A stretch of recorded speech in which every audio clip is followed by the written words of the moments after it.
I'd like to first start off with a short topic, which I will call, What is Our Part? To start off, I'd like to read Philippians 4:13, which states, I can do all things through Christ who strengthens me. Now, I'll read this verse one more time because we're going to focus on it a little bit. I can do all things through Christ who strengthens me. The first thing I noticed when I read this verse is you can kind of split it format-wise into two parts, into two questions that it answers. What am I capable of, and why am I capable of that? The first part answers the what. I can do what? I can do all things. And why can I do that? Because Christ strengthens me. And generally that's where people cut off the interpretation of this verse. It's a popular verse because it's very encouraging. It's a verse people often share with someone who's overwhelmed, who's very stressed. And yes, it's encouraging, but if that's where we cut off the interpretation, I don't think it's very useful. I think I'd like to add an extra question to answer to this verse. And it is how, because we have the what, the why, and the next natural question is the how. How can I do all things through Christ who strengthens me? I'd like to analyze at the situation before answering this how question. And there's two parts to it. The first one I'd like to talk about is when someone is very stressful or someone is trying to accomplish something, they put in a lot of work. They overwork themselves, they're trying to control everything, and they are worrying a lot. And often if you go through this path of trying to take care of everything by yourselves, you forget about God, you don't trust Him, and that's how you run yourself into the ground. Now, on the other side of this, you have people who are too relaxed. They have this attitude of, oh, God will take care of it. I just have to pray about it. But they don't put in any work. And they're thinking that prayer is enough. And for this example, I could use the illustration of, for example, I pray about it and I decide, I feel like God is calling me to become a doctor. And I feel this is a way that I can minister into people. And I pray about becoming a doctor every day for weeks, for months, for years, the same amount of time it would take me to get a doctorate and a medical degree. But if I pray for all these years, but I don't even take the first step of applying to either a college or university, I'm not going to have a degree magically spawn in or just appear out of nowhere if I don't put in any of the work. And so these are two ends of the situation, and I'd like to label them, one as hard work, and the other one is just faith and prayer. Now, these things individually, they're not bad. It's good to be a hard worker, and it's good to pray and have faith.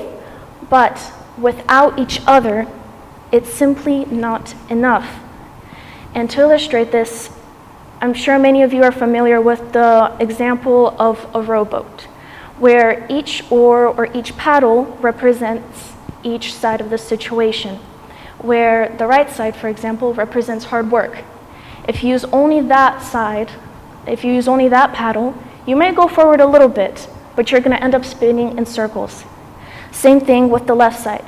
If you only pray and don't put in any work, same thing. You may go forward a little bit, but you're going to end up going in circles. And so you have to use both. You have to both have faith, pray, and put in the work to be able to move forward.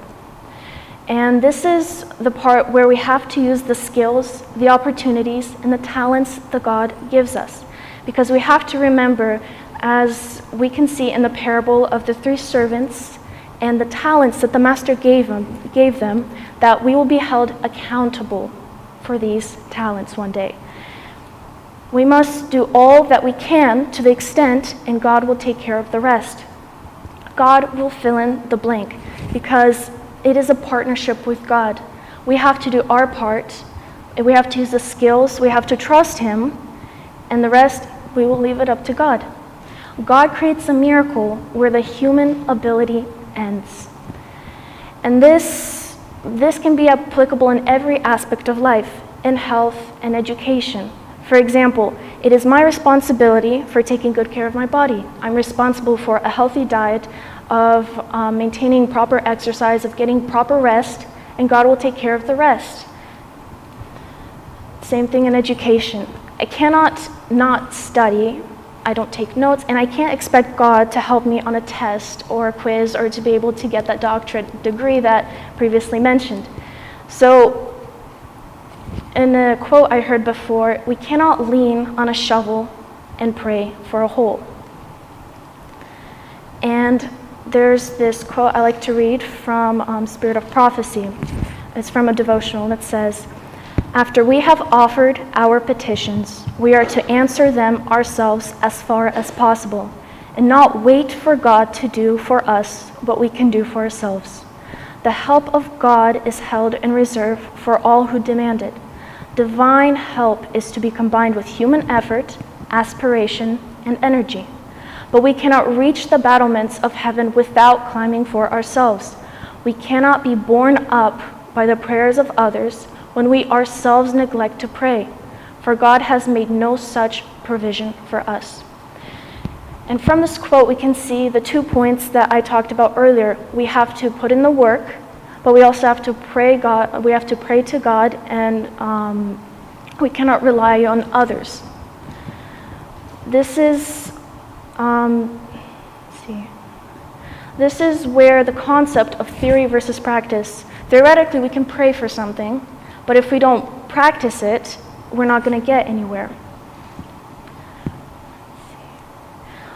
Now from here, very often we don't know where to go. We feel lost, we're stressed, we're like, okay, I trust God, I pray about it, I don't know what to do though. I have the energy, I will work, but I don't know what to do.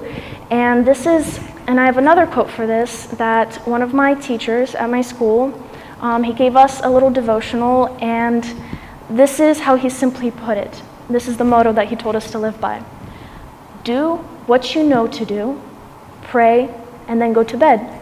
He says it's very simple because you do what you know how to do. You do what you can.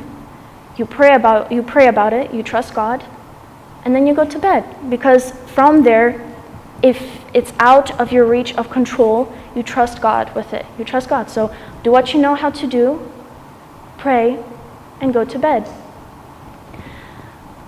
From this, he told us that God will never put more than we can handle on us in any situation.